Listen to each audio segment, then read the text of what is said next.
Assalamualaikum warahmatullahi wabarakatuh. Terlebih dahulu, perkenalkan nama saya Safna Farida Fauzia, NIM 2011010050,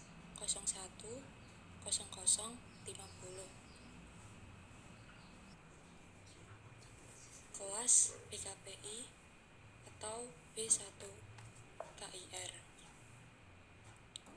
Video ini dibuat untuk memenuhi tugas mata kuliah dasar-dasar BK. Dalam kesempatan di video kali ini, saya memilih materi fungsi bimbingan dan konseling. Di sini, saya akan menjelaskan apa saja fungsi bimbingan dan konseling.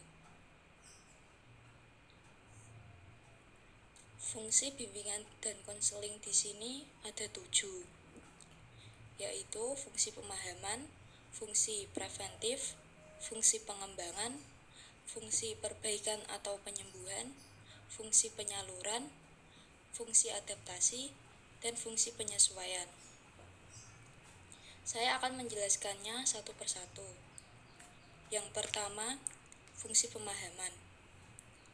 Fungsi pemahaman yaitu membantu peserta didik atau siswa agar memiliki pemahaman terhadap dirinya atau potensinya dan lingkungannya seperti pendidikan, pekerjaan, dan norma agama.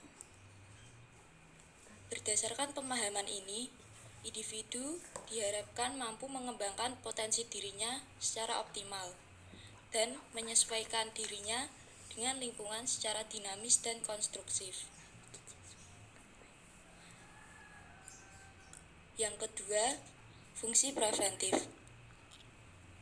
Fungsi preventif yaitu upaya konselor untuk senantiasa mengantisipasi berbagai masalah yang mungkin terjadi dan berupaya untuk mencegahnya supaya tidak dialami oleh peserta didik. Dengan fungsi ini, konselor memberikan bimbingan kepada siswa tentang cara menghindarkan diri dari perbuatan atau kegiatan yang membahayakan dirinya. Adapun teknik yang dapat digunakan adalah layanan orientasi, informasi, dan bimbingan kelompok. Beberapa masalah yang perlu diinformasikan kepada para siswa dalam mencegah terjadinya tingkah laku yang tidak diharapkan. Di antaranya, bahaya minuman keras, merokok, penyalahgunaan obat-obat terlarang, drop out, dan pergaulan bebas atau free sex. Kemudian, yang ketiga, fungsi pengembangan. Fungsi pengembangan adalah konselor senantiasa berupaya untuk meningkatkan lingkungan belajar yang kondusif, yang memfasilitasi perkembangan siswa. Konselor dan personel sekolah lainnya bekerja sama merumuskan dan melaksanakan program bimbingan secara sistematis dan berkesinambungan dalam upaya membantu siswa mencapai tugas-tugas perkembangannya. Teknik bimbingan yang dapat digunakan di sini adalah layanan informasi, tutorial, diskusi kelompok atau curhat pendapat, brainstorming, homeroom, dan karya wisata. Lanjut yang keempat, perbaikan atau penyembuhan. Fungsi perbaikan atau penyembuhan yaitu fungsi bimbingan yang bersifat kuratif.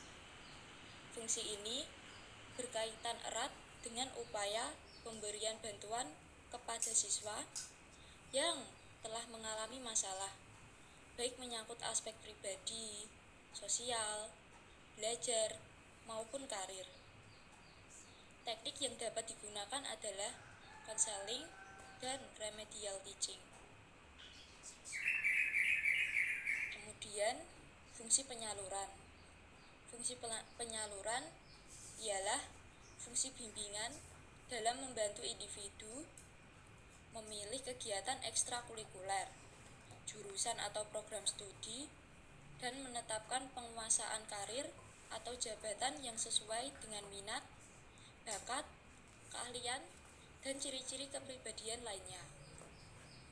Dalam melaksanakan fungsi ini atau fungsi penyaluran ini, konselor perlu bekerja sama dengan pendidik lainnya di dalam maupun di luar lembaga pendidikan.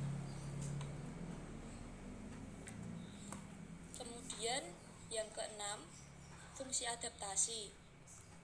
Fungsi adaptasi merupakan fungsi membantu para pelaksana pendidikan, khususnya konselor, guru atau dosen, untuk mengadaptasikan program pendidikan terhadap latar pendidikan, minat, kemampuan, dan kebutuhan individu atau siswa. Dengan menggunakan informasi yang memadai mengenai individu, pembimbing atau konselor dapat membantu para guru atau dosen dalam memperlakukan individu secara tepat, baik dalam memilih dan menyusun materi perkuliahan, memilih metode dan proses perkuliahan, maupun mengadaptasikan bahan perkuliahan sesuai dengan kemampuan dan kecepatan individu. Kemudian yang terakhir, fungsi yang ketujuh yaitu fungsi penyesuaian.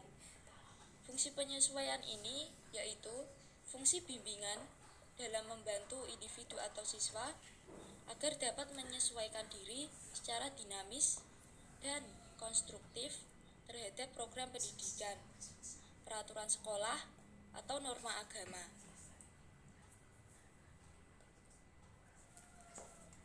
Baik, itu dia adalah fungsi bimbingan dan konseling yang bisa saya jelaskan. Semoga penjelasan yang saya berikan dapat dipahami dan dimengerti. Terima kasih. Wassalamualaikum warahmatullahi wabarakatuh.